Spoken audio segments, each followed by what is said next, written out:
By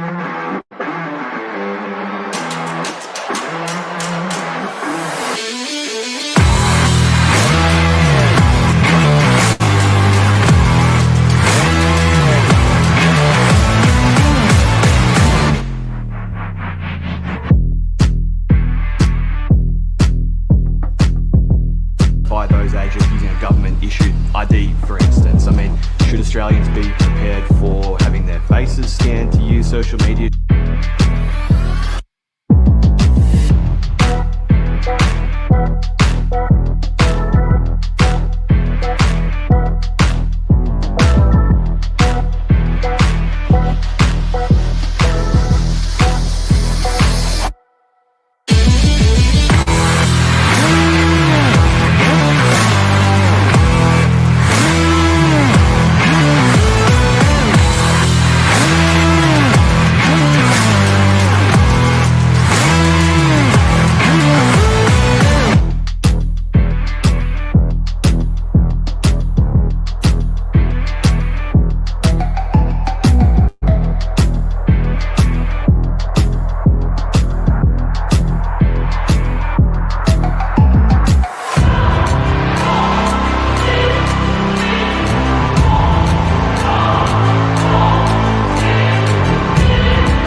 Good evening, everyone, and welcome. Tonight we have a special guest, certainly no stranger to the freedom movement or this podcast, a much loved and respected figure in the freedom movement, Craig Kelly.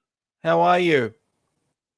Welcome back. Hey, good to be with you, Leon. It's a bit of a cold winter's night up here in Sydney. I've got the jumper on and the scarf. The scarf. Sort of thing, so, but I shouldn't complain, because however cold it is here in Sydney, I can bet you it's colder down there in Melbourne. Now, Craig, we're going to get with the times today. I haven't done this before, but we have to get with the times. We have to go woke. And before we start this podcast, we have to do a welcome to country. So I'm going to pass it over to Susan Lay to do the ceremonies.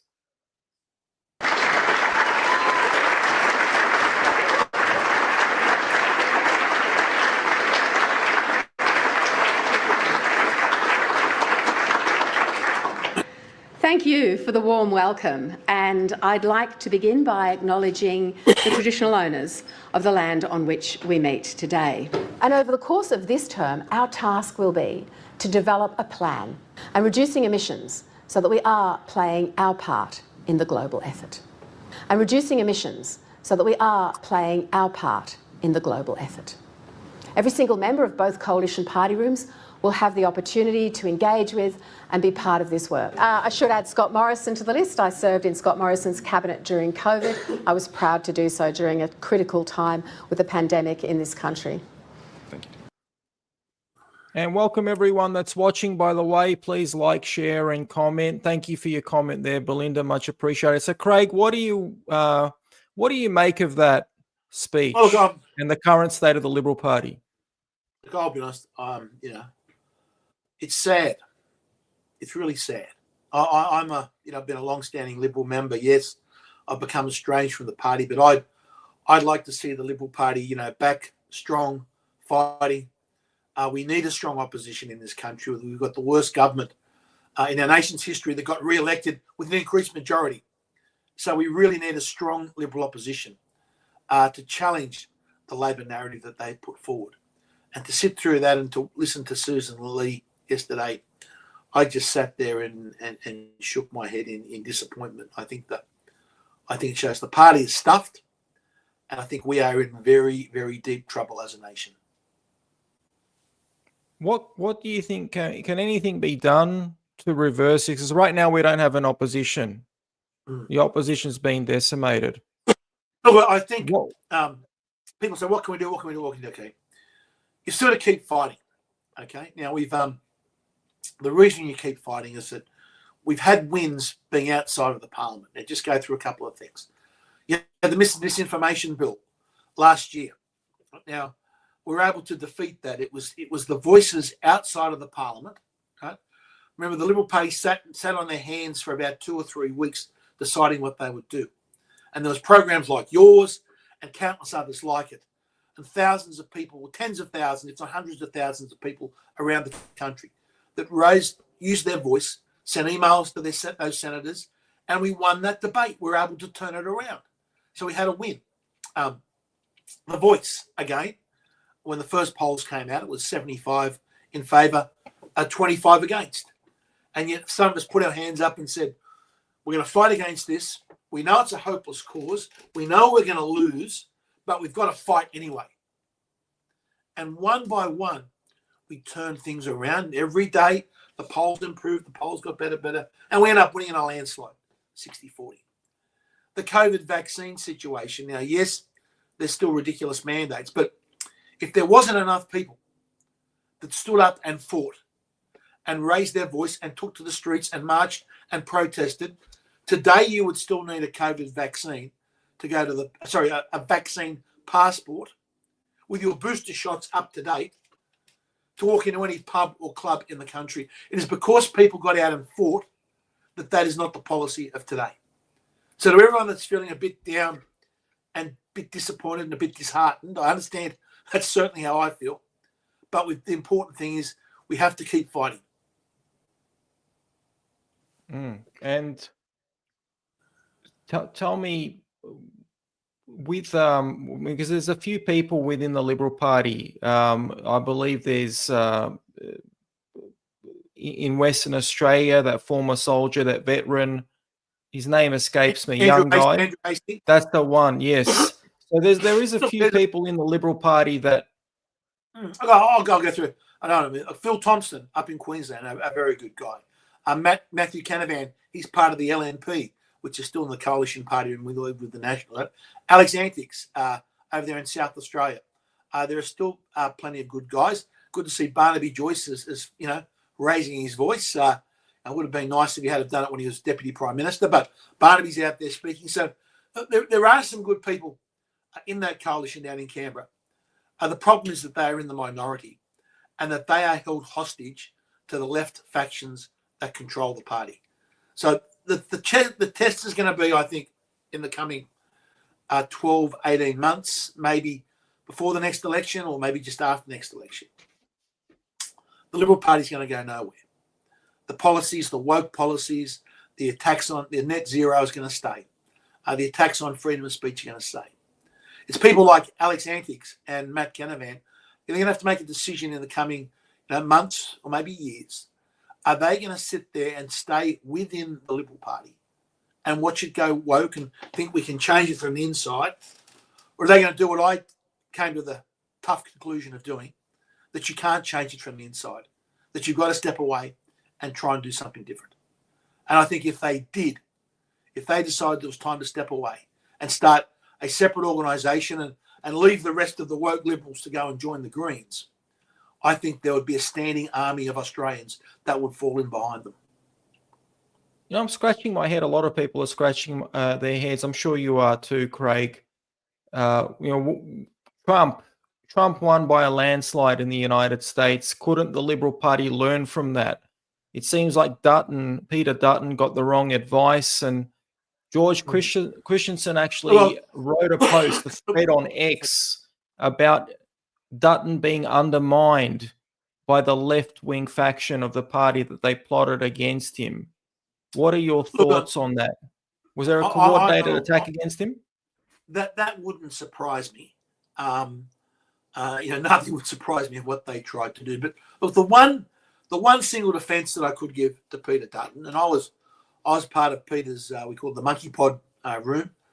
We'd meet every Tuesday. So the only defence I could give Peter is that he looked at what the political landscape.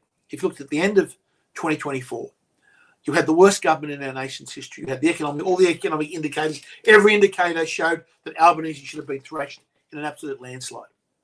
So the normal political wisdom when that happens is you play the small target.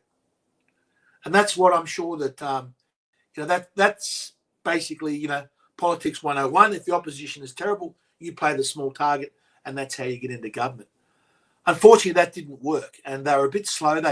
Things changed around. The polls changed around in early 2025, and you could see the Liberal vote slipping. That was the time they needed to say, okay, we can't play the small target. We've got to be in here. We've got to have a go. Let's take some strong policies for the betterment of this nation. Let's ditch all this woke stuff. Let's ditch net zero. Let's challenge the e-safety commissioner. But none of that happened. In fact, they went further woke. Remember Peter Dutton standing up and praising the e-safety commissioner in Parliament and saying, we had to have this new sort of Trojan horse type legislation of age verification where every single Australian, and that's so everyone watching this program now, come December 10 this year, either you've got a VPN. If you haven't got a VPN, you're going to have some digital ID to log on to YouTube to watch this program. Now, and the Liberals have said, that's fine. Everyone can have digital ID. They didn't fight against the most important issues in this country, and they lost in a catastrophic loss. And they basically, what they did, they told the Teals that they were right.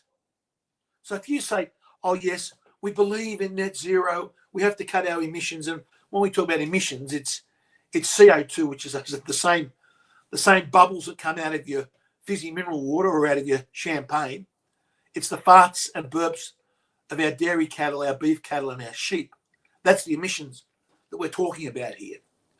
If you argue you have to cut them, and you give the argument, the Teals win. The Teals just say, yes, look, they agree with us. We have to take action. We have to take strong action. And whatever so-called action the Liberal Party say they're going to take, the Teals simply outflank them. So the Liberal Party say, we should be net zero by 2050. Well, the Teals go, it's terrible. Let's go net zero by 2049. And you simply cannot win the debate. And the debate there is to be won. To think in this country, we've got, and I went up there during the election campaign too. It's the biggest coal-fired power station in the nation.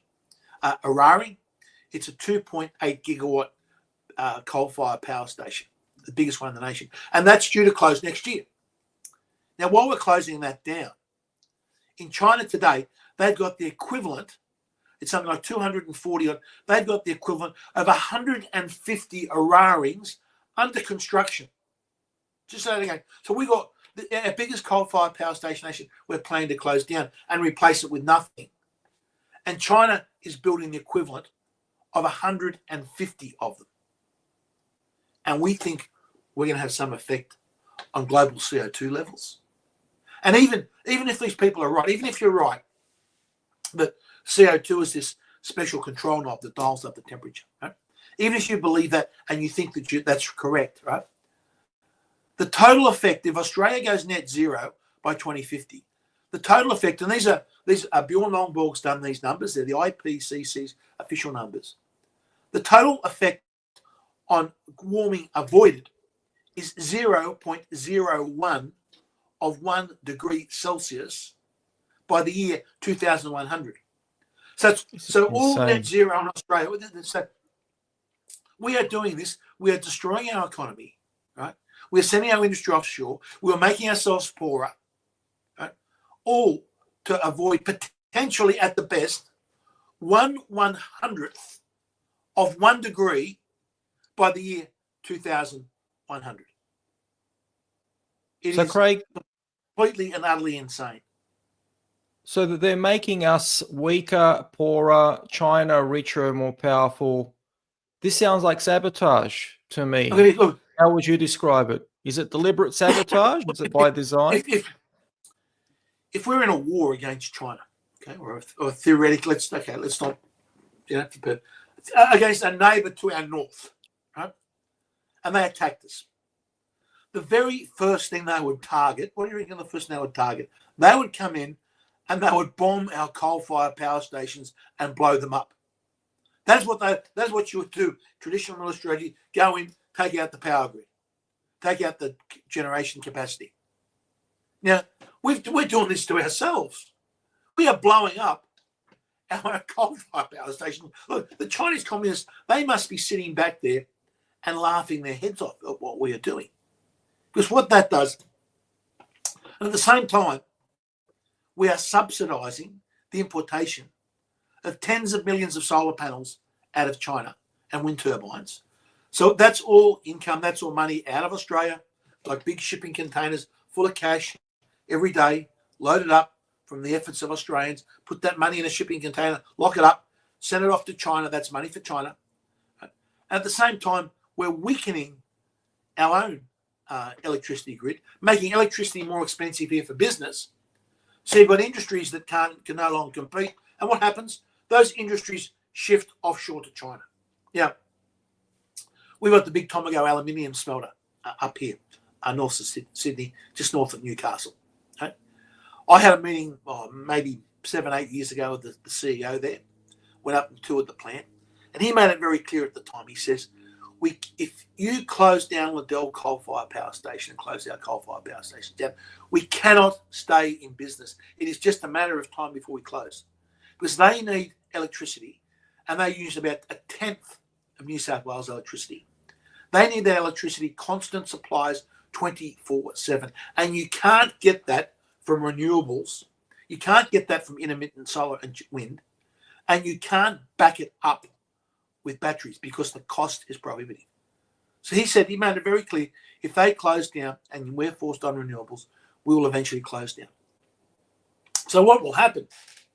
There's two things there. So that was an asset to the country, income producing, wealth producing asset that Australia had, creating thousands of jobs up there, high paying jobs, right? Creating export income for this country, taxation revenue for the government, right? Paying for all the things that we need. That's going to now become basically a passenger on the economy. The only way it can survive is through government subsidies. So other industries have got to be taxed, or we borrow money from China to keep the thing going until it eventually closes down, until the subsidies runs out, and that production will move offshore and go to China. So the same quantities of aluminium will be made, but they'll be made on the Chinese grid, which has a higher CO2 levels than what our grid does. So your CO2, so you're closing ourselves down, punishing ourselves, sending our wealth off to China, making the Chinese richer. And for even those that love their CO, that hate their CO2, you're actually going to increase CO2 emissions. The policy is the greatest incentive. But I seriously think any politician that sits there and sits on his hands and says, oh yes, I'm for net zero, is actually engaged in activities that should be described as treacherous. So they don't have, it doesn't sound like they're having good intentions, because from one perspective, at least on a superficial level, you think, oh, these are naive fools. You know, they're environmentalists, they're tree huggers. But if you dig a little deeper, you might find at least you could speculate there's some malicious intent there on behalf of foreign governments. Look, I just think these people are dumb and they're thick, right? I look at your energy minister down there like that. What's her name? Lily Ambrosio. Like, seriously. Oh, yes, in Victoria. You wouldn't let that woman run the tuck shop at Elsa School. And she's in charge of your energy grid. I just shake my head. I don't look the other day. You had a wind drought there in Victoria a couple of weeks ago. We had about 4 or 5 nights in a row where the wind wasn't blowing. Now, I did some rough calculations. So 4:30 at Melbourne, the solar power, 4 o'clock, the solar power shuts down, goes to sleep, right? If there's no wind, the only place you can get the power from is big batteries. Okay, well, you can do that. But the problem is that solar power in Melbourne on a winter's day is not going to come alive again until about 9 or 10 o'clock in the morning. So you're going to need 18 hours of battery backup to get you through one winter's night. I did the rough sums. I think it was about 72,000 gigawatt hours. So you've got 18 hours by, I think it's about 6,000 gigawatts. I haven't got the numbers in front of me. But I worked it out. You're going to have to spend $100 billion on big batteries to get you through 2 nights. And then the question is, where does the electricity come from? I don't think this Lily and these people understand. You actually have to recharge these batteries. I know the batteries are just there. Oh, yeah, the batteries are there. Plug them in and they work. It's like any battery, you drain it and you recharge it. You drain it and you recharge it. Now, I don't know how they expect to recharge these batteries in Victoria when you've got several days of a wind around, right? Again, I did some rough sums. If you had a standalone solar farm somewhere in Victoria that you use to charge those batteries up, that solar farm would cost you $100 billion. And what happens if you have an overcast? So look, it's these people said they must have failed Lego in kindergarten. You just look at and the thing is, you're right. There are certain people that know how this all works, right? The electricity grid, it is pretty complicated how it's set up. And I must admit, as a member of Parliament, it took me about 5 or 6 years of study and research, and I made several trips overseas to talk to experts overseas. I looked at the electricity grid up in Japan, went to Taiwan, went to Germany, went across to the USA to learn, to New York, and then across to San Francisco, how they were running their grids, the issues that they were faced with. I've spoken to experts in the field all over the place. So it took me doing that a good 5 or 6 to 7 years to get my head around it. And the problem is I don't think that there's hardly a politician down there in Canberra that understands how it actually works. And then you've got all these spivs and grifters that know how it works, right? And they know they can make millions and millions of dollars, right, from going down this road. Oh, yes, just keep pushing the renewables, that they can make themselves very, very rich. And they are the ones that are doing the truly evil things to this country because they know the damage that they are doing. I just think the politicians are just absolutely too thick to work out the damage that they're doing, and they think, I'd have it in mind. I have to sit and argue with my Liberal colleagues. We've got to cut the subsidies. We've got to stop this. We're going to destroy our industry. We're going to put our electricity prices up. And they'd sit down on me and they go, oh, but renewables are popular in my electorate. You've got to get out there and argue the case. You've got to put the facts on the table and be brave enough to argue the case. And here's the thing, every single one of those members of Parliament that I was with in Canberra, right, that argued that, renewables were popular in their electorate and didn't want to fight, every single one of them lost their seats. Comment here from Martin. The batteries are to balance the unbalanced renewable grid. They use the current grid to power the batteries for 1 hour usage. That's correct. The moment the batteries are used there to balance the grid so you don't get those type of blackouts, or to hopefully avoid those blackouts that we saw in Spain recently. But the problem is those batteries are going to be ultimately there to get you through a long, windless winter's night. It doesn't matter. If the wind's not blowing, it doesn't matter how many turbines you build. The power is we had a case there. The wind power around the country was at 1% of its capacity. So it doesn't matter how many wind turbines you build. If it's only providing 1% of the capacity, you've still got to rely on backup batteries. When the sun sets, you've only got wind power. Okay, you've got a little bit from gas. But if you're going to close those coal-fired power stations down, you've got to replace them with batteries. And not just for 1 or 2 hours like they're talking about, or 3 or 4 hours battery. You've got to replace them on a winter's night for 18 hours. And then you're running into costs of hundreds of billions of dollars. It's either blackouts or bankruptcy. That's where our states are headed with this absolutely mad, insane renewables program. As I said, anyone that understands the maths and the numbers and how it works, right, is just shocking. Comment here from Zeusy, stock up on candles. That's another good business to get into. A lot of profits to be made there. Look, I'm going to go into the, I think it's setting up a business. I'm going to sell diesel generators and candles and portable barbecues, right, that you can sell with wood. Because I tell you, we are headed for blackouts in this country, right? And if you've got a diesel generator at home and a fuel and a big drum of diesel fuel, you'll be right. That's the only way you can get through. And plus candles. Every home in this country, you're right. That's right. It should be stocking up with candles and matches, because if we continue to close these coal-fired power stations, blackouts are coming as sure as night follows day. Like South Africa, that's what they have. They have regular blackouts, I believe, on a daily basis. They even know that at certain times they can't use the electricity. I think they also have water shortages. There's also an interesting comment here. Do they not realize this from Rachel Melvin, that it will affect them also, the dimwits, so the politicians? Well, if they're bought and paid for, then, at the end of the day, corruption is corruption. Today, the basic backbench salary with all the bonuses and bits and pieces, probably around about 300 plus grand, 300 grand a year sort of thing. So elected to be a member of parliament, 3 years is probably worth about $1.2, $1.3 million. Okay, that's the income that you'll get if you all these elected members of parliament are. So they're thinking, look, I'll take that money, right? I'll take the superannuation that comes with it, right?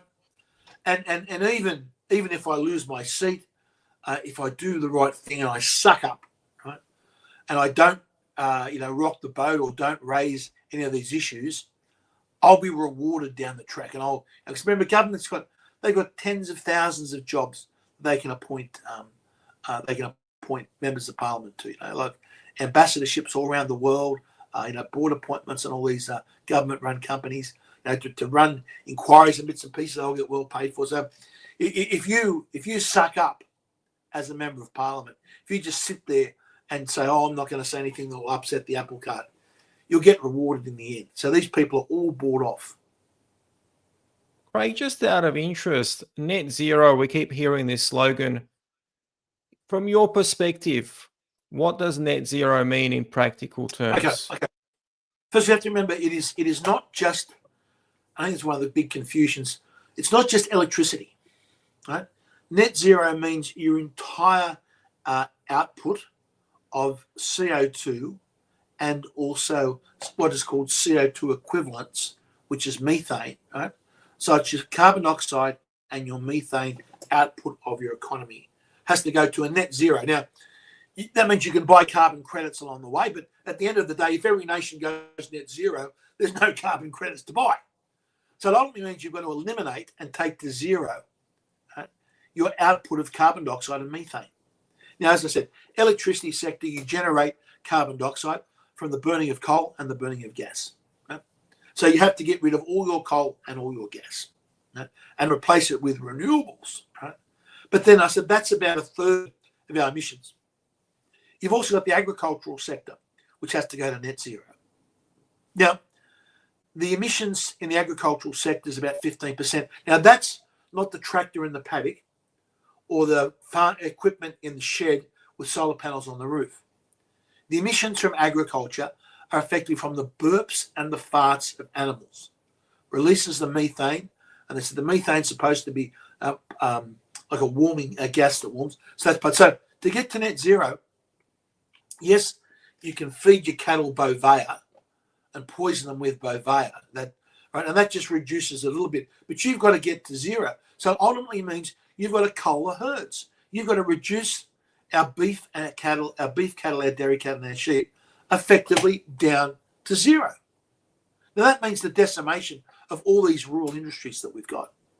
Now, why the National Party doesn't stand up and say, look, even at their weakest, they should stand up and say, yes, we believe in net zero, but let's exempt agriculture.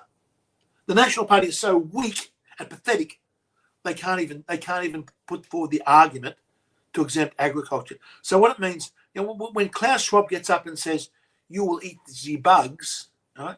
He's not joking.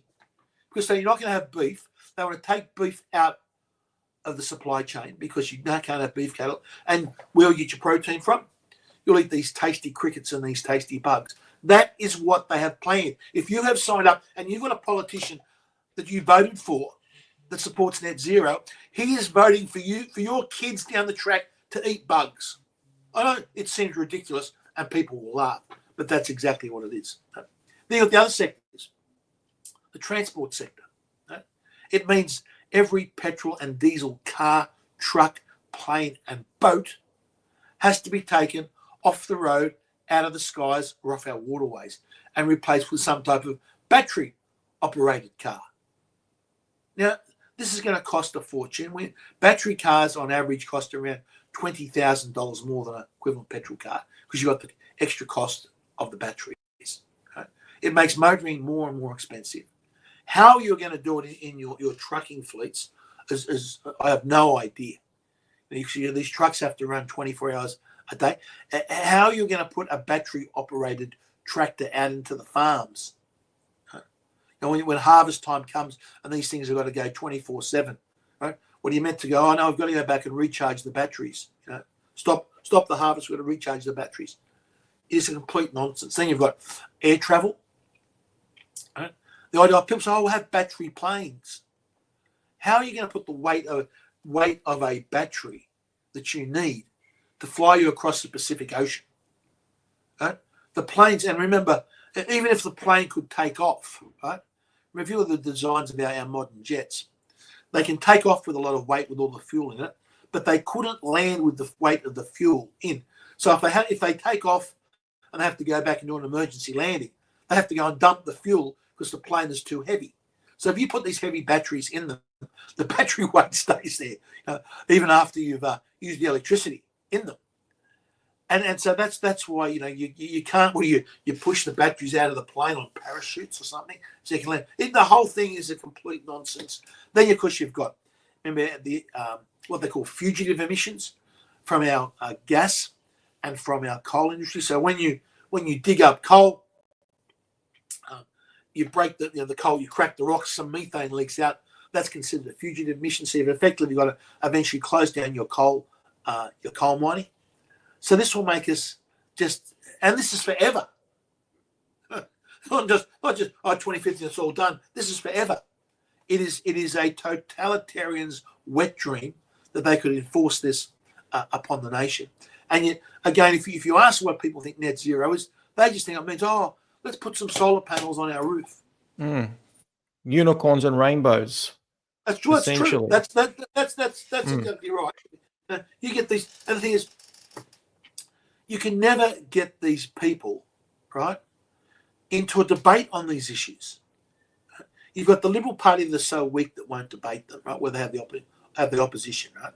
So that's pathetic, right? During the election campaign, we couldn't get any media whatsoever. No one wanted to interview us to discuss these issues. Right? We tried to have a debate up in the northern beaches of Sydney. We invited Zali Steggall and the other Teals come along and debate. We said, bring your experts, right? Bring your experts along, whoever you want along, let them argue the case, and let's have a proper debate, right? They ran and hid under their desks because they don't want these issues to discuss. They don't want debate because they know if the facts come out, right? For these people, it's all about the feelings. Our feelings, right? At the end of the day, it's hard. What runs this country is not feelings. It's the hard economics, the hard rational economics of producing wealth to create all the to create the income and the wealth that we need to pay for all the things we want in this country. That's what it comes down to, not feelings. And unfortunately, we're run by a political system that operates on feelings and not facts. Maybe it's more than just feelings. Perhaps there's something more sinister at play here. Yeah. But it sounds like, the way it's presented, it's all unicorns and rainbows saving the planet, ultra realistic motives. That's how it's presented.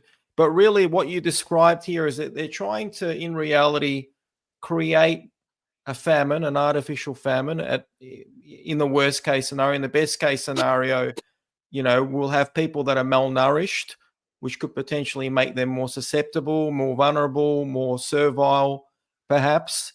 And they're also trying to restrict people's movements and restrict travel.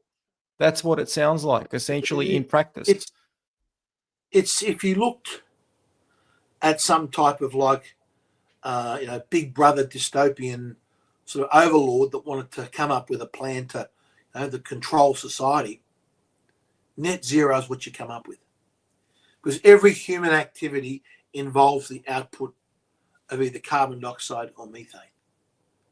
So if you then can be in control of all those, you can control every aspect of society, every aspect of how someone goes about their daily life.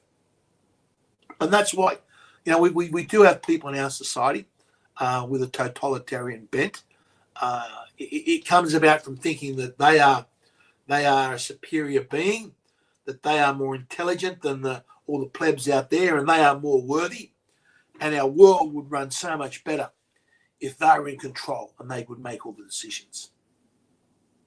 Yeah, there's a few comments here. It's a death cult. Someone mentioned Agenda 2030. I think there's two targets that the globalists have, 2030 and 2050. But I believe unless they've changed something, the net zero target is applicable to 2030. Am I correct? The earlier date? No. Well, first, it's the Paris targets, right? Now, so the idea is that you track downwards your CO2 emissions, right? So the Paris target set you on a track to get to net zero by 2050. So 2030, there were interim targets. And remember, when I say targets, these are meaningless numbers made up on the back of a piece of paper that have no relevance whatsoever, right? They're just made up garbage. And we've got to stick to our targets. So getting back to Paris. So what happened with the Paris targets that we signed up with, right? Remember in 2010, Tony Abbott effectively won the election for the coalition, right? But he had Oakeshott and Windsor that I think cheated their electorates, that made out that they were sort of somehow, independent rural conservatives. And when push came to shove, their electorates, which we've seen since, have voted overwhelmingly for the coalition party. Right? They went and voted for the Labor Party. They went and voted for Julia Gillard. And then Tony Abbott went in 2013. We marched in the streets against the carbon tax. And Tony won in a landslide in 2013. Absolute landslide, opposing all this nonsense. Right? Now we get in the government, and I'm sitting there in the party room one day. Tony Abbott walks in. He says, we've decided to sign up to the Paris Treaty with a 25 to 28% reduction off our 2000, whatever it was, off our 2005 levels. Right? And I'm sitting next to the guys next to me. I'm going, did I miss the debate? Did I go out for like a bathroom break and miss the debate on this? When did we decide to change policies? And so I asked Tony after he lost the leadership. I said, mate, so what the bloody hell were you doing? Why did you agree that we'd sign up to these Paris treaties? He said, he says, they're all on me, Turnbull and Pine and Bishop, I want to run a collegiate cabinet, So there was never any debate in the party. The public were never asked, right? There was no like referendum question like there was for the Voice. The public was never put to the public at an election campaign where there's both sides argument to vote for. It was simply decided by the coalition under Tony Abbott that we'd have the Paris Treaty. And exactly the same thing happened for net zero. Again, 2019 election, the coalition going to the 2009 election saying no to net zero. And what happens? There's a swing to them and they win. 2009 we win, right? We're now something like, I don't know how many less seats have been lost since then. So 2019 they win opposing net zero. Again, during the term of government, Scott Morrison walks into the party room and says, we've decided to sign up to net zero. It's like Groundhog Day. Hang on. Where was the debate? Where was the discussion on all of these things? Right?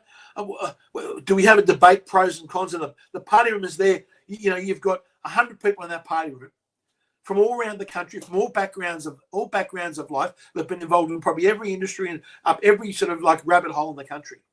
You've got them there. You want to tap their brains and say, okay, let's debate this. Let's come up with a good idea. Right? Zero debate whatsoever. Decided unilaterally by Scott Morrison and a few others. Okay. And what happens? They said all the people with the Teals pressuring them in their seats want to do this. Well, they've all lost their bloody seats. So they went down and the coalition appeased net zero. They got smashed and lost government in 2022. And it was a debacle in 2025. So that's what happens. 2029, they win the election opposing net zero. 2022 and 2025, they get absolutely smashed supporting net zero. And they're still going to continue to, you just, as I said earlier, when I looked at Susan Lowe, I just felt, overwhelmingly sad for what's happened to our country and what's happened to the Liberal Party. Interesting question from Richard Ford. Big question. How do we trust politicians ever again? Well, Richard, since when did we ever trust politicians? Look, the rule should be, right? You should be skeptical. When a politician tells you something, right, the default position should be that he is lying to you. Right? That should be the default position. When they stand up and give a speech, right, the default position should be is that they're telling you porky pies. Right? They're trying to manipulate you. This is propaganda. They are lying. That should be the default position of every time a politician, I say, including myself, opens their mouth, check any of the numbers I've said on this, check the data, check the facts. If I argue people on my social media pages, if you think I'm wrong, right, if you think I've said something that's wrong, say what I said, why you think it's wrong, and back it up with data. These people never do. They never do. But that's the problem with our politicians. You simply cannot trust them, and that's why. What I find, having stand on some election booths, over 2 decades now, is the number of people that just walk up and blindly take a how to vote card from one party or the other. Right? And I'm thinking, if only I could get these people, and I could hold them and I could explain to them, do you know that you are voting? If you are voting for the Labor Party, you are voting for these increases in migration. You are voting to pay more in rents. You are voting your electricity prices are going to go up. Your standard of living is going to go down. Do you know that you're voting for that stuff? Right? If you're voting, they just rock up. People just rock up, and they continue to vote election after election for the party that actually is shatting on them and continues to shat on them. Martin, how can Martin contact you? Social media? Yeah, sure. Yeah, send a direct message on Twitter's best. I think my Twitter account now. I've changed my Twitter handle. I've rebadged my page after the election. I've set up what's called the Australian Foundation for Economic Education, because I believe the only way that we can turn things around is if we can inform people about the disaster that is and the disastrous track that we're heading as a nation.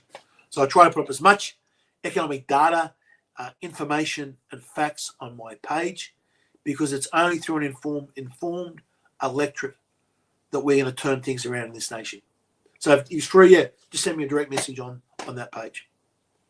Now, Craig, I'm curious to know, you mentioned the Liberal Party, Victorian Liberal Party before. What are your thoughts? Is there still a Liberal Party down there in Victoria? I think so. Well, they got Brad Batten in. He's, I don't know how long he'll last, just as long as the left-wing faction doesn't undermine him and try to chuck him out. But what are your thoughts? Yeah, I'll kind of, Corinne, there's a Corinne Brenner question. Where is the hope? I'll come back to the Victorian. Go for it. Let's look at what's happening in the UK. Now, they're several years further down this dystopian track in economic destruction than what we are. In the last election, we saw a landslide win for the Labor Party, right? That support for the Labor Party has now collapsed. It is the Reform Party in the UK under Nigel Farage that's actually leading in the polls. And the polls showed that if there was an election held in the UK today, Farage, with his policies of dumping net zero and cutting migration, right, he is leading in the polls, and he would be the next. He would be, if there was an election tomorrow, he would be the Prime Minister of the United Kingdom and turn things around. Now that's all happened. That's all happened in a few short years, where reform has gone from like 4 or 5% of the vote to now over 30 and leading in the polls. We see the Conservative vote has collapsed in the UK. It's down into it's into the teens. So things can turn around. I know we look here at how difficult it's going to be, but I say you can never give up hope. We've got the example of the UK about how things can turn around and how there is hope. We've just got to keep fighting. Craig, are we going to see you back in politics again? Are you planning on running in any elections soon? Look, there's I believe the state elections coming up in New South Wales. Look, you never say never on things. I was hoping to have a real crack at this election to get back in. I felt I had a lot of unfinished business in federal parliament. I would have loved to have been in those Senate estimate committees where you get to hold all those bureaucrats to account. Jared Rennick did a fantastic job during the last parliament at holding those bureaucrats together. My dream was that I'd be there side by side with Jared, and we'd be able to go after these lying bureaucrats and really hold them to account and expose all the nonsense that they were doing. But that hasn't worked out. That plan hasn't worked out. But look, there's somewhere or other, hopefully somewhere or other I'll be involved. But we just have to see what doors open, between now and the future. Another interesting question from Richard. Who besides yourself is the most politician you have met? Honesty and politician together sounds like an oxymoron. But what's your answer to that question? Who's the most honest politician you've ever met? Look, I'd say Alex Antic is a standout. Andrew Hastie is right up there.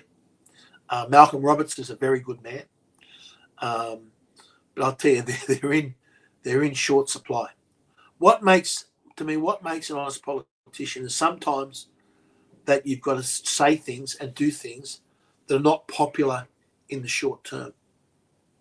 Right? It's too many of our political class today. They won't make a decision unless they say, what do the focus groups say? That's what you often see. So when you had we have an important issue coming up, right? You'll see this delay about the great one was when Novak Djokovic was out here, right? And the Liberal Party, Scott Morley, didn't know what to do, right? So they held off making a decision about how they deal with the situation until they did the polling and the focus groups. And when they realised that most of the population at that time was keen to kick Djokovic out, that's what they decided, because the policy was popular, not standing up on principle what was right. And this is what, so you go after, you just continue to follow what the public opinion is. And the public opinion, mind you, which is so much influenced by what the media and the ABC are telling people. So look, it is there's a couple of good people are down there, but I'm telling you, they are in very, very short supply. Indeed. Now, moving back to Victoria, the basket case of Victoria. John Pesutto, Liberal Party, has offered to bail him out. I think he was going to go bankrupt, which means that he would get kicked out of Parliament. Wouldn't be the first time that he was kicked out. Last time he lost his seat in a previous election in 2018. But what do you make of that? It sounds like, they're looking after their mates. Well, a couple of things. This originally goes back to when Moira Deeming held that women's rights or women's freedom protest on the steps of Parliament House, and some crazed people turned up and did I can't do it. They put you in jail if I put my arm out at a certain angle. I'll be arrested and I can be sent 12 months in jail now.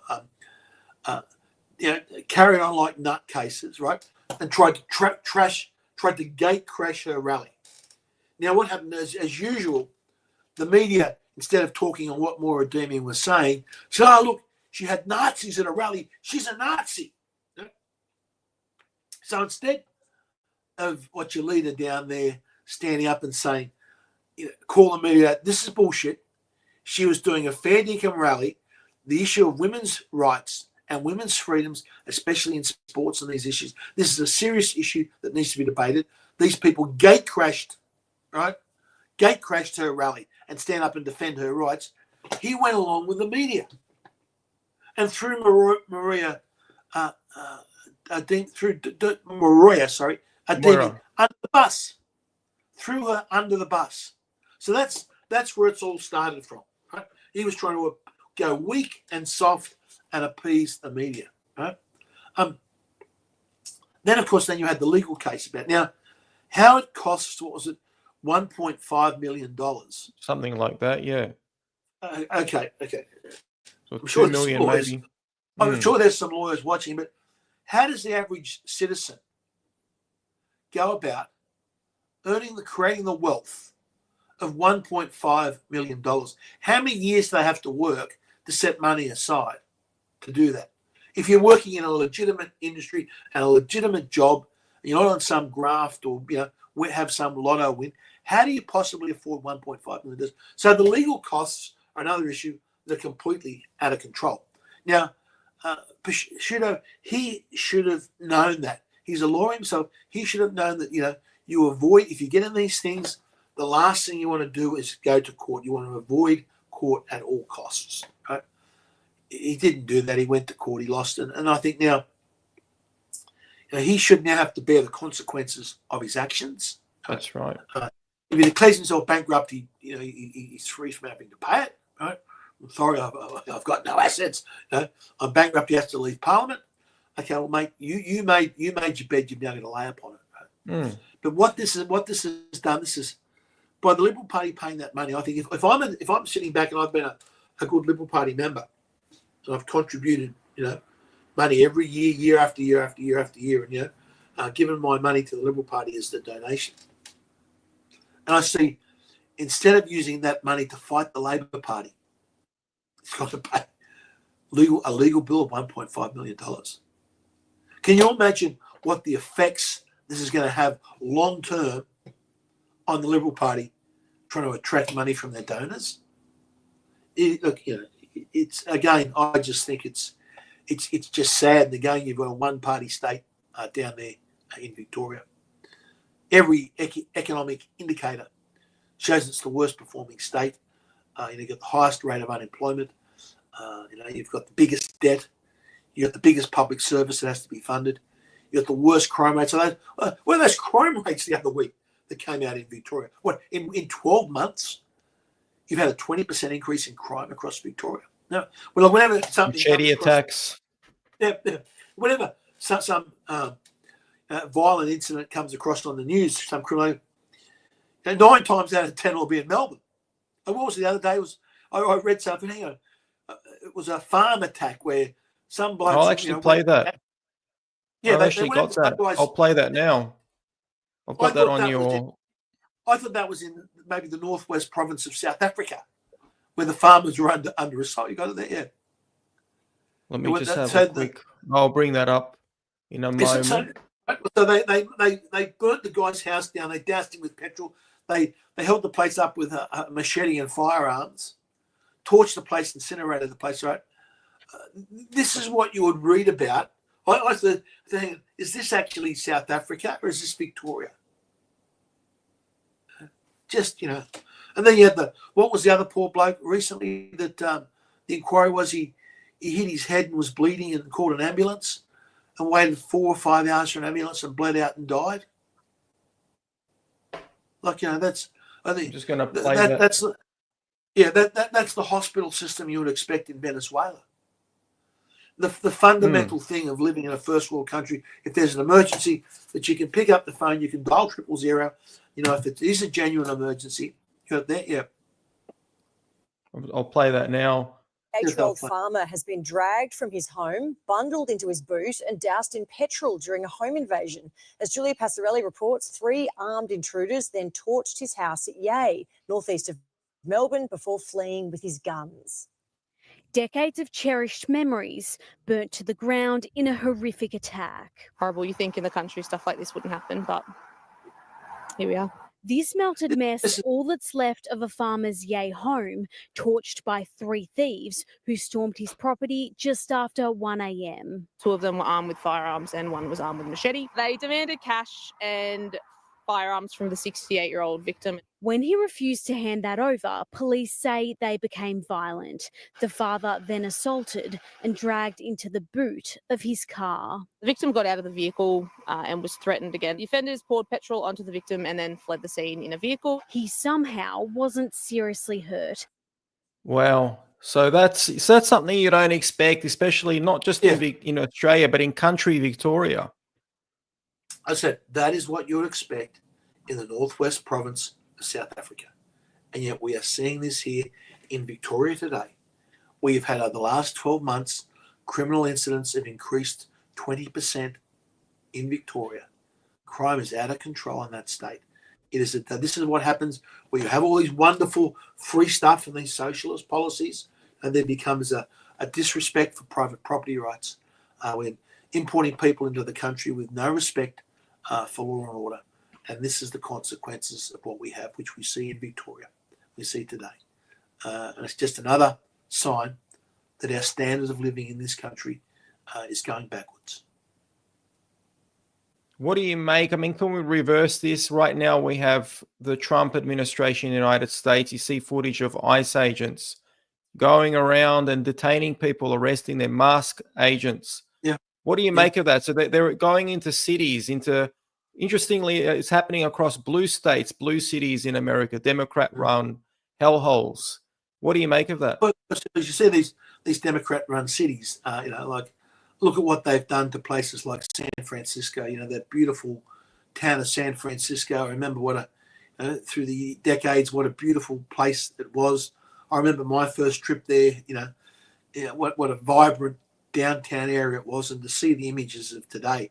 I was there a couple of years ago. It's you can't walk along the footpaths without treading in human excrement. There's people asleep. The shops are closed down.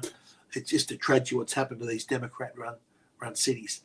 But remember, the USA had a huge problem with illegals coming across the border, and Trump has done absolutely remarkably well. Something that took me out with Dan, 99% reductions.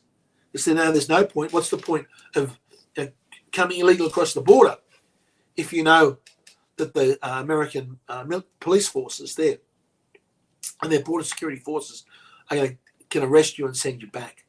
So it's two things. It's not just getting the criminals off the street. It's getting people that have come illegally into the country and creating a deterrent for that's how cold it's up here in Sydney.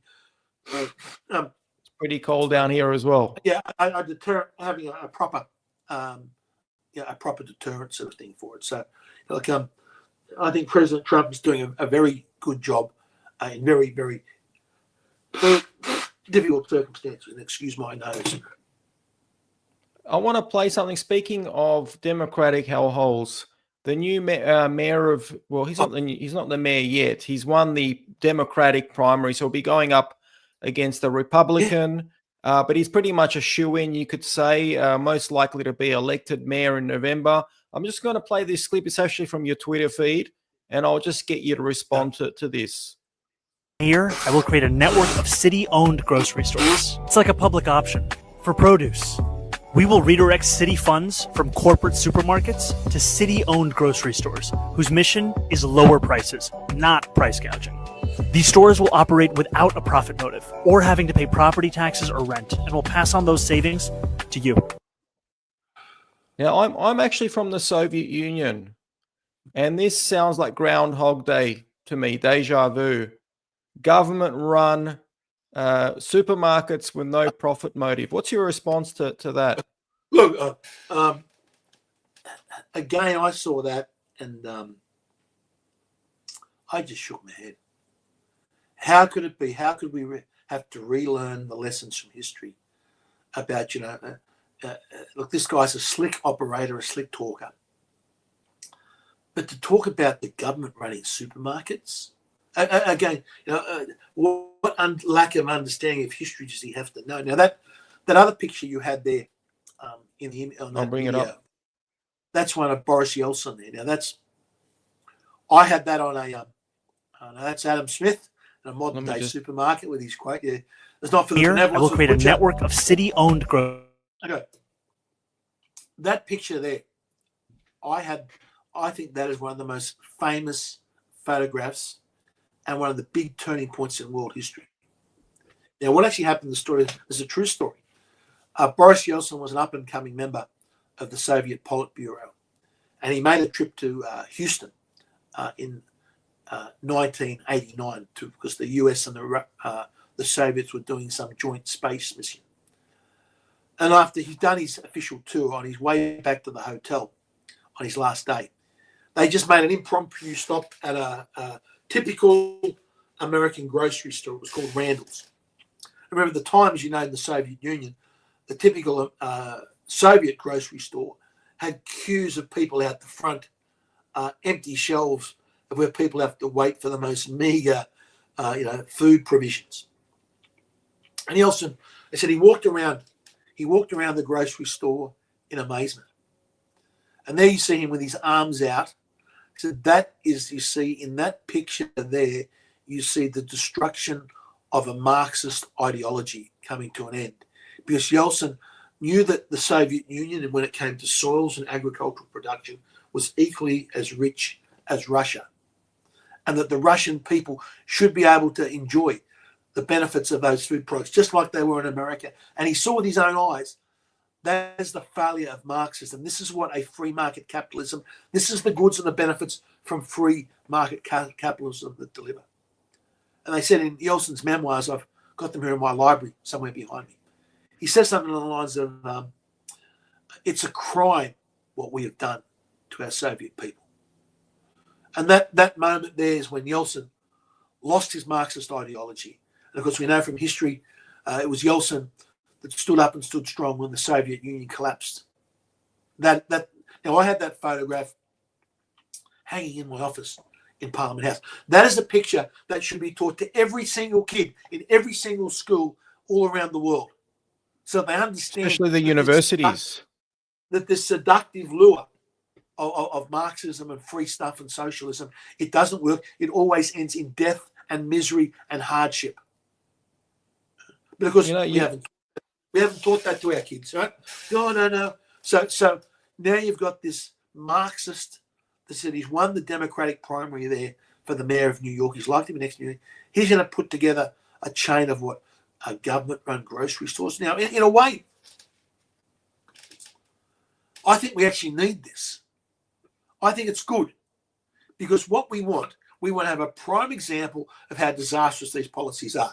You give this joker the power to set up these government-run grocery stores, right? You watch it without the profit motive, right? You watch the disaster that's going to unfold. And be bread lines. At the times in history, we're going to have to relearn, so we haven't taught in our schools. We have to relearn these lessons of the failures of this idea that the government can run everything, that the profit motive is somehow bad. Right? Let this bloke win. Let him set these supermarkets up, and let's see what a disaster that he does in New York, so it becomes a lesson to other countries and a reminder of these policies throughout history have failed and will always fail. Anna Costa here. I knew someone from Poland who said they used to go to the supermarket and lots of shelves were empty. That was the same thing in the Soviet Union. That's right. You can't look. That's why I put the Adam Smith quote down. The next one you go to. I'll just flick to that. Here we go. That's a little image I created. A lot of people didn't get it, but that's meant to be Adam Smith. Adam Smith wrote. It is not from the benevolence of the butcher, the brewer, the baker that we expect our dinner, but from their regard to their own interest. That's what he's saying. So the baker doesn't make the bread because the benevolence, or he's a nice person, wants to. He does it because of the profit motive, and that's how society works. You take away that profit motive, and you don't get the incentives. Adam Smith knew that back in 1776. Right? That hasn't changed. Nothing has changed in 250 years. And yet here we are in 2025 in what is basically the home of free market capitalism in New York, where you're just about to elect a Marxist that's going to put in government-run supermarkets. It's, as I said, it's sad in a way, but maybe this will become a great real-life living example for all these young kids that have been, that haven't learnt their history and have been seduced by the lures of socialism to realise that the disaster that truly causes. Is it coming to a theatre near you? Do you think we'll see something similar in Australia? Well, look, we had before the last election campaign. Remember Albanese saying he's going to put price controls on groceries, Which is the same, very similar thing. Yeah, so let's have a government authority of supermarket price control. Like what could possibly go wrong? That's how they worked in Venezuela. That's what I'm saying. Everything the government takes 3 times as long and costs 5 times as much. That's exactly right. As I said, it's already, we already hear the socialist mentality. Look in Victoria, free. There was a thing of Jacinda Allen the other day. Oh, free. She's giving away everything's for free, Remember, governments don't have a cent. The only money the governments have what they take off people, or they borrow the money. And it's I think this is again one of my hobby horses. And again, it goes back to the weakness of the Liberal Party of this country. When Gillard was the education minister back, I think it was in 2007, 2008, 2009, she set up this thing called the Melbourne Declaration. She got all the states together and said, we're going to rewrite the national curriculum. And what we're going to do, we're going to teach every single subject in our schools to what they call cross-curriculum priorities. And they were, one was sustainability, which means everything woke and net zero-ish and, climate change. The other was Aboriginal affairs, which means that Australia's history, they're all bad. We're all criminals. The people that fought and developed this country are all criminals for all the crimes they committed. And Asia. So you can forget the history of Western civilization. So those 3 cross-curriculum priorities are taught, they're embedded in every subject. So instead of teaching in maths the 2 + 2 equals, of 2 + 2 = 4, they teach, well, there's 4 polar bears, and that 4 polar bears get wiped out by climate change, and therefore there's all the polar bears are dead. I know that's an exaggeration, but every subject is taught through the prism of climate change. Australia's bad, Australia's history is bad, Western civilization is bad. And Gillard set that up. And when Tony Abbott came to office, and when we had Liberal parties here in both New South Wales and the other states, they didn't fight back to change it.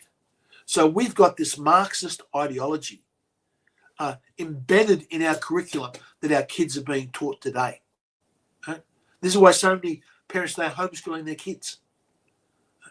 And we had the government, we had Liberal Party governments, when they were in power and had a chance to do something about it, they were too weak to do anything. And now we are reaping what we sowed. You mentioned the education system. I think it's the high schools as well, but I think a lot of this is coming from the universities. I think the universities, the way they brainwash the next generation, makes them, in my opinion, an existential threat to the future of this nation. The march through the institutions. That's what they said, was the march through the institutions.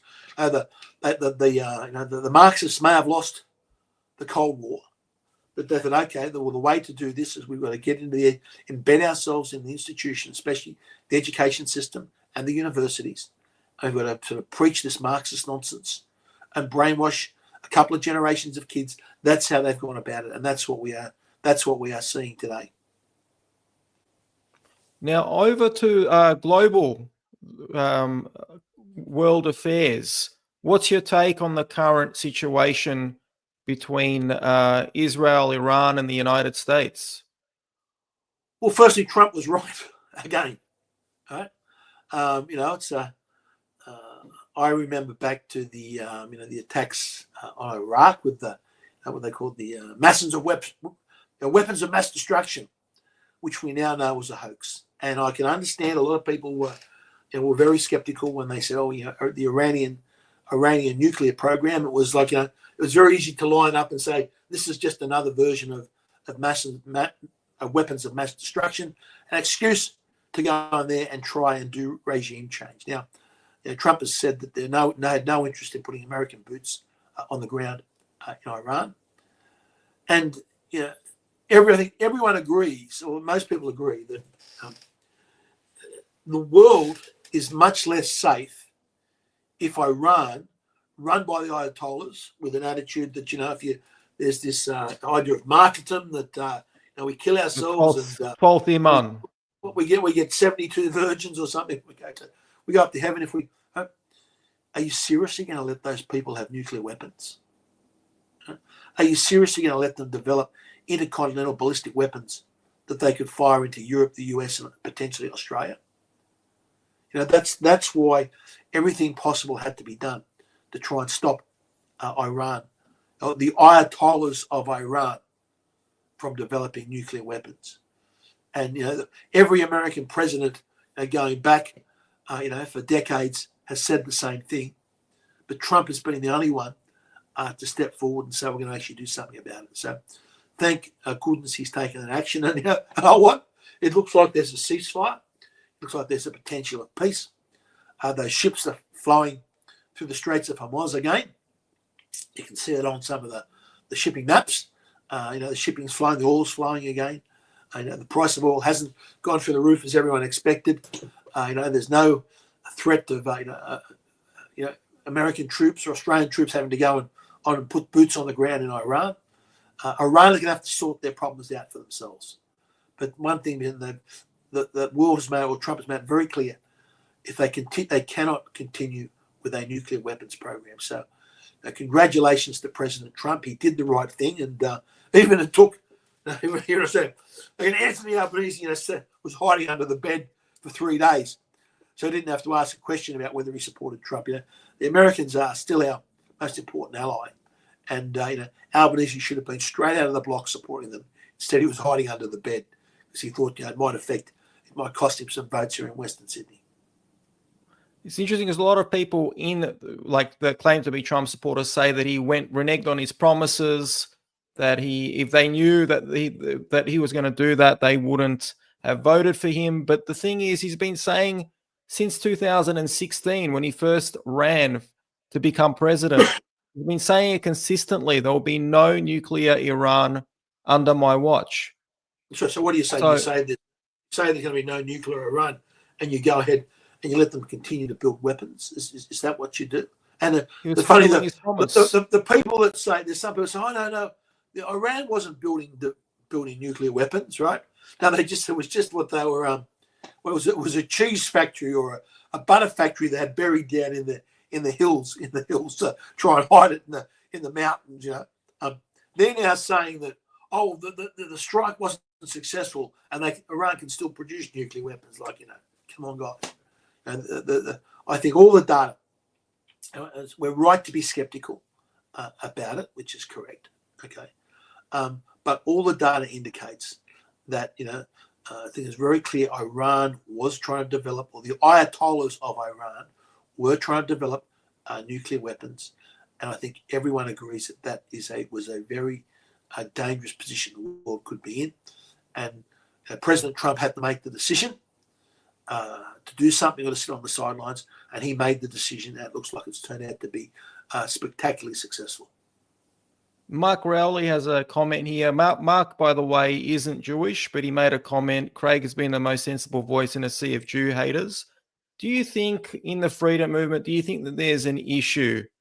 Have we got an issue? Has the movement been infiltrated by bad actors who are promoting propaganda or inciting others to perhaps hate Jewish people? Do you think that there's a serious issue?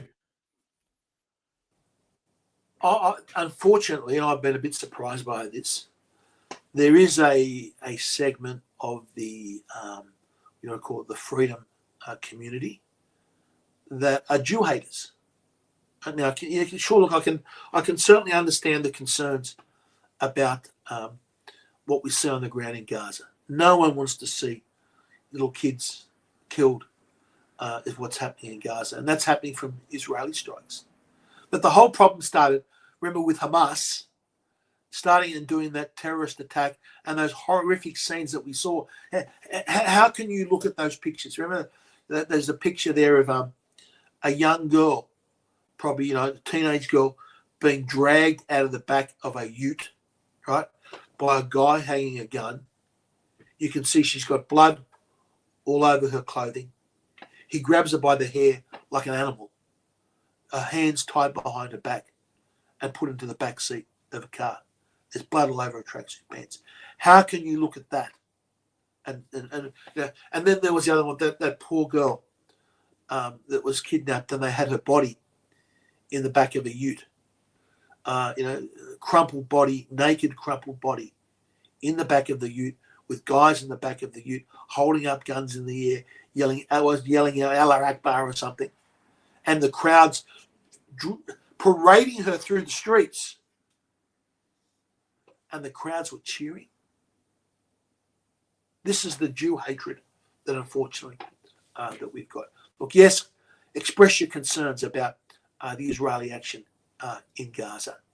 They are legitimate concerns, but that unfortunately has morphed into many people in the freedom movement into just what I can see as pure and utter Jew hatred. And I think it's a disgrace. What I don't understand as a side point, and look, you people are welcome to criticize Israel, but what I don't understand is we've got groups of people that were skeptical by the footage that they saw coming out of COVID, and they realize that those videos are fake. And I'm not saying that all the footage that's coming out of Gaza is fake, but there's a lot of evidence to suggest that a lot of that footage is actually fake. And not only that, a lot of it's also from other conflicts and from other disaster zones. And then they're claiming that it's from Gaza. Or they have crisis actors on the grounds there. And it's coordinated by Hamas and other bad actors. So I'm surprised that the same group of people that realized they were skeptical about what was coming out of China and other areas about COVID, and they recognized that those videos were fabricated, falling for a lot of the propaganda that's coming out of that part of the world, hook, line, and sinker. At least express some skepticism rather than accept it for face value. But people are absolutely right to criticize Israel. And you saw President Trump the other day send a message to Netanyahu that he wasn't happy with how he was going. And you saw President Trump, said the English language got a lot of great words that you can choose from, adjectives and adverbs and verbs. That's the first time I've heard a world leader swear like that. But Trump knew exactly what he was doing. Right? It wasn't just someone losing their control. He wanted to send a message to Netanyahu that he wasn't happy with what Netanyahu was doing. And that's the way he did it. That is what, it wasn't just, you see people just swear off the top of their hat, but he did that to send an absolute message to both Netanyahu and the Iranians that they had to stop fighting. Again, hats off to President Trump. I think all the people that were skeptical about his involvement here have to say, at the moment, and certainly things can change, he did exactly the right thing. Just one quick story.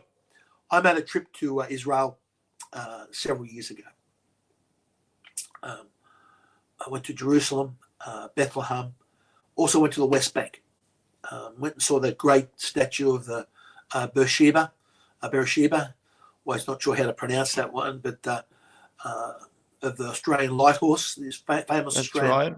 Were they charging the out, ornaments? was able to go there and to see some of the graves there were looked after. And also I went to West Bank and had a meeting with the representatives from the Palestinian Authority. And we went through a sort of security checkpoints, and we went in the Australian embassy cars, which had the big bulletproof cars. The weight of the door of the car, you could feel it, because it was all. And we went and had a meeting. And I'll never forget, we're sitting down there and we're talking, and all of a sudden one of the very senior Palestinian Authority figures came in. And we was asked the question, why didn't you accept the peace deal that was on the table? I think it would have been the peace deal from 2000 and someone going to have to help me here. 2001, 2000, to the end of 2000, the Camp David.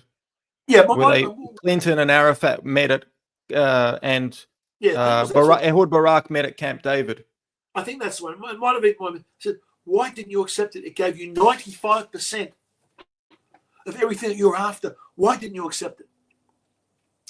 And this senior Palestinian guy went quiet and looked at us with this steely-eyed, scariest thing I've ever seen. And he said, we have time. Just 3 words, we have time. And what he meant by that is that he had time that doesn't care how many generations we take. We're going to eventually try and wipe Israel out. And why would we settle for a peace deal unless we get 100% of what we want? And that is to drive Israel into the sea. And that is one of the things in my life that I'll never, ever forget, that meeting and the words that he said. Now, Craig Kelly, on to something different just to wrap up. Dr. Zelenko, the anniversary of his passing is coming up. I believe it's tomorrow, at least in the Jewish calendar and the Hebrew calendar. Any final words on Dr. Zelenko and his legacy? He's also obviously had a profound impact on your life. What a great man, and what a legacy he's left, and how we miss him every day. In fact, behind me here, I don't know if you can see that in the back corner. Where is it? About there. That's my statue of Dr. Zelenko. That's his bust there in the corner, which I have proudly in my library to remember him and the magnificent work that he did. To think that he took on the establishment. He came up with protocols that now we have RFK Jr. there. They're being stamped under the, they're being pushed away. To think that he was there using hydroxychloroquine, not by itself, but with combined with zinc and azithromycin, which he called was the gun, the ball, and the shield. And he was saving lives. Remember, when the rest of the world had these catastrophic, and when everyone else in New York and America had these catastrophic death rates of people going to the hospital and dying from COVID, Zelenko was saving everyone. And now we have was out last year, we have a peer-reviewed, which all said, so there's no evidence that it works, right? And we had hundreds of studies from all around the world, they're retrospective studies, showing that it worked, showing the success hydroxychloroquine was having. We had that criminal from Queensland, and they promoted her, governor of the state, that actually criminalised the use. So Dr. Zelenko's protocol that he was saving lives with in New York City, that he documented and was saving lives, right? He said everyone he treated early had 0 deaths. And yet elsewhere, the death rate was somewhere at that time was in the 20% of people going to the hospital. And we had here the governor, the now governor of Queensland, she actually wrote a law that would have made what Dr. Zelenko was doing in Australia a criminal offence. Her policies would have sent Dr. Zelenko to jail for saving lives. And this just all brushed under the carpet. Give all these people medals and rewards, give them all promotions. Some of us will never, ever forget that. I said he was a truly great man. And I think his last video, maybe you might play that if you can find it, one of his last videos where he talked about the strategic importance of security implications of understanding the use of a zinc ionophore, which hydroxychloroquine is one, of course. Ivermectin is one. So it's quercetin. To combine those zinc ionophores with zinc, and say if you can get the levels of zinc in the cells up high enough that you can actually ward off a lot of these different type of viruses. I think that is one of the most important things, important for all these future pandemics and potential, issues of biological warfare going forward. And it is all being brushed under the carpet. So I tell you, if to Dr. Zelenko's family and friends over in America, down here in Australia, we have a very he's in our hearts, he's in our thinking, and the world was blessed for his presence. And I'm sure in the decades to come, the world will benefit from his knowledge and his wisdom. Amen to that. And Craig, people can follow you on X. I've put your details in the description. They can also find you on Telegram. Where else can they find you? X is the best place. I'm having a little bit of fun on TikTok at the moment, trying to upset as many of the lefties as I can on there. Right. But X is the main place. I know that I have confidence that I can post on X without being censored or blackbanned. I used to have the most highly trafficked or highly followed Facebook page, political Facebook page in the country. The ABC actually did a segment on it and found that I was actually having more views than the Prime Minister. And then they shut it down and they basically suspended, they obliterated my account. Facebook obliterated my complete account. Wow. Personal photos, family photos. And they said, "Oh, you spread misinformation." I said, "Give me one example." So I guess we'll get back to you, Mr. Kelly. We'll get back to you, right?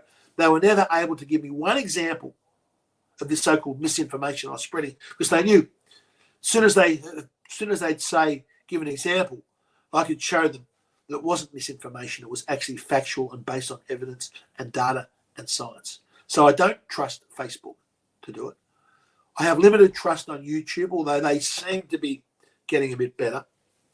My previous YouTube account, YouTube were censoring the proceedings of the Australian Parliament. Wow. So what would happen?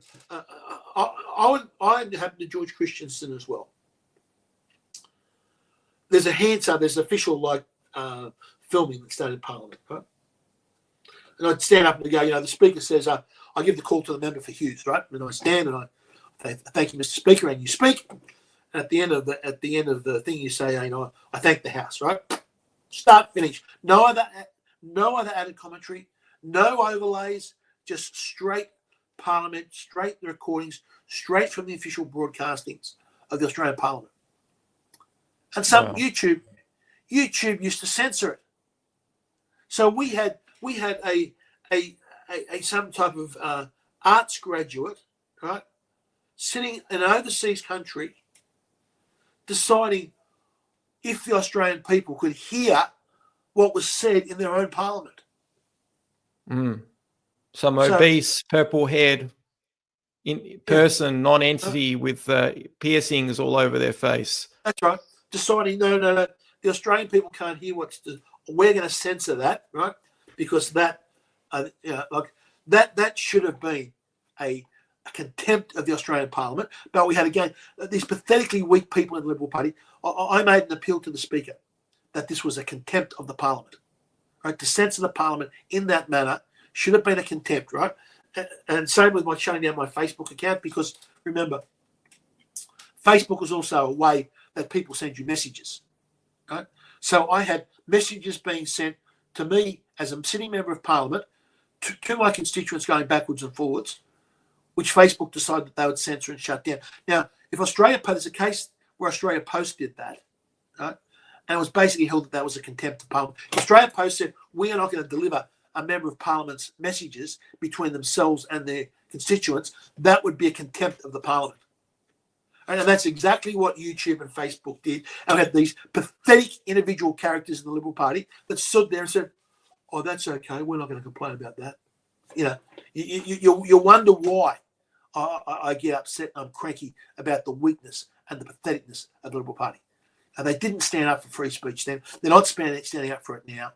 And, as they've I gone said, worse. They've actually gone worse, yeah. Gone more woke. Now that's why most of my work that I do is on Twitter today. Everyone, I'm sure most of you are following, but if you haven't, please take a moment, go online, follow Craig, and support his work. His excellent work. So it's Craig Kelly, the Australian Foundation for Economic Education. As I said, we're there to fight the fight. On my page, you'll find the arguments, the political arguments. We'll take up the fight because the Liberal Party isn't doing it. Craig, are you going to come back on at my show again? Leon, anytime. I'll hold you to it. I always feel a bit sorry for you guys down there in Melbourne, sort of thing. So, I think sometimes what's the, are you best the type of, should you be fleeing the place sort of thing? But, it's good to see there's still a few people left in the town still fighting, because it is a wonderful city, but it is just so sad to see. It was a wonderful city. It's so sad to see what has happened to the place. And, so it's like unfortunately, it's been like the boiling frog. It hasn't happened overnight. It's been gradually, incremental decline in society. And my last trip down to Melbourne, I'm a pretty big bloke, and I normally feel like I walk around a lot of cities around the world, and always generally felt reasonably safe. The last time I walked around Melbourne CBD at night time, I didn't feel safe. Mm. I was continually looking over my shoulder. Where am I? Keeping aware of my situations. I felt much safer walking the streets of New York at night than I did around the streets. Wow. Well, I just avoid the CBD altogether. I just stay in the suburbs. That was the New York of about a decade ago. It's significantly declined since then. But I just and I remember Melbourne. I remember one day down there, it was this vibrance. There was this hustle, and there was this bustle, and there were these coffee shops that were full of bustling people, and in the city, in the CBD sort of thing, and it had this vibrance to it, Yeah. You go down there now in the main street. It's not the same. It's not the same. The place is dead. Mm.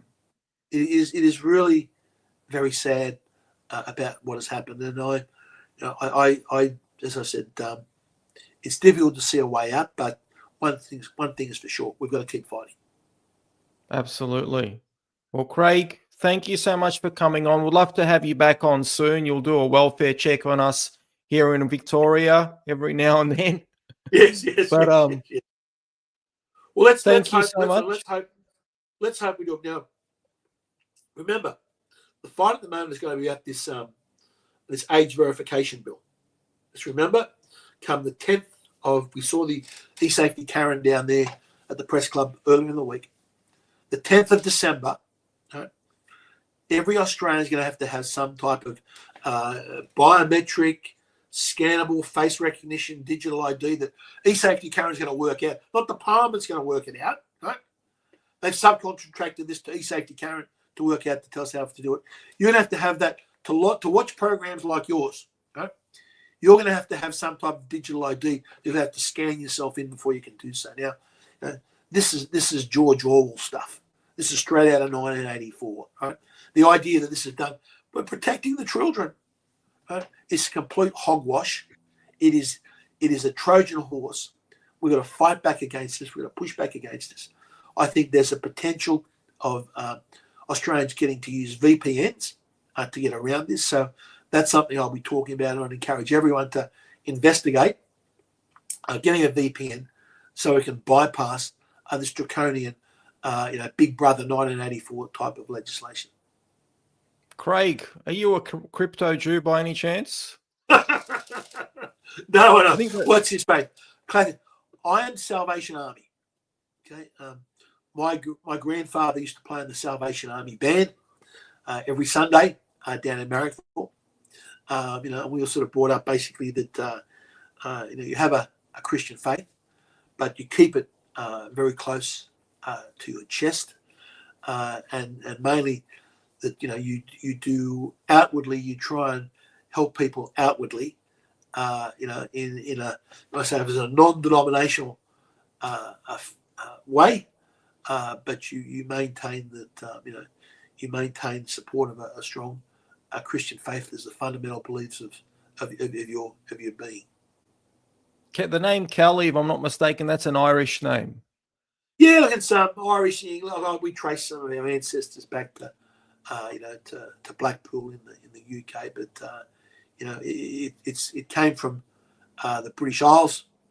And that's why we're the only reason we're proud to fly the Australian flag. People say it's the Union Jack in the corner of the flag. No, it's not. it's the St. George, St. Michael, and St. Andrew's cross in the top section of our flag. And that's why there's so many people that try to tear our flag down, to devalue it, to say, that's why they like the three flags. You put the three, the Aboriginal flag and the Torres Strait Islander flag and the Australian flag, give them all equal equivalence, and that diminishes the value of the Australian flag. We couldn't even have the Liberal Party, make really strong things that we're going to get away with those three flags and just have the Australian flag. Even like when we won, Tony Abbott won in 2013, we do citizenship ceremonies, and that's one thing we go to as members of Parliament, where Australians have migrated, that stood there 4 years, and then were becoming citizenships, so they could go and vote. So just having an Australian flag on the stage, we'd have the three flags. So instead of them standing up and swearing allegiance to the Australian flag, they've got this blancmange of the three flags, each with equal equivalence, right? And people look at the Torres Strait Islander flag and they go, "What the hell is that?" Right? How did was that a traditional Torres Strait Islander flag? How is that? How is that a flag of equal standing of the Australian flag? And yet, the Liberal Party did nothing to change that. When they were in power, they did nothing to change these things. And only now they're talking about, we've got to go back to one flag. Well,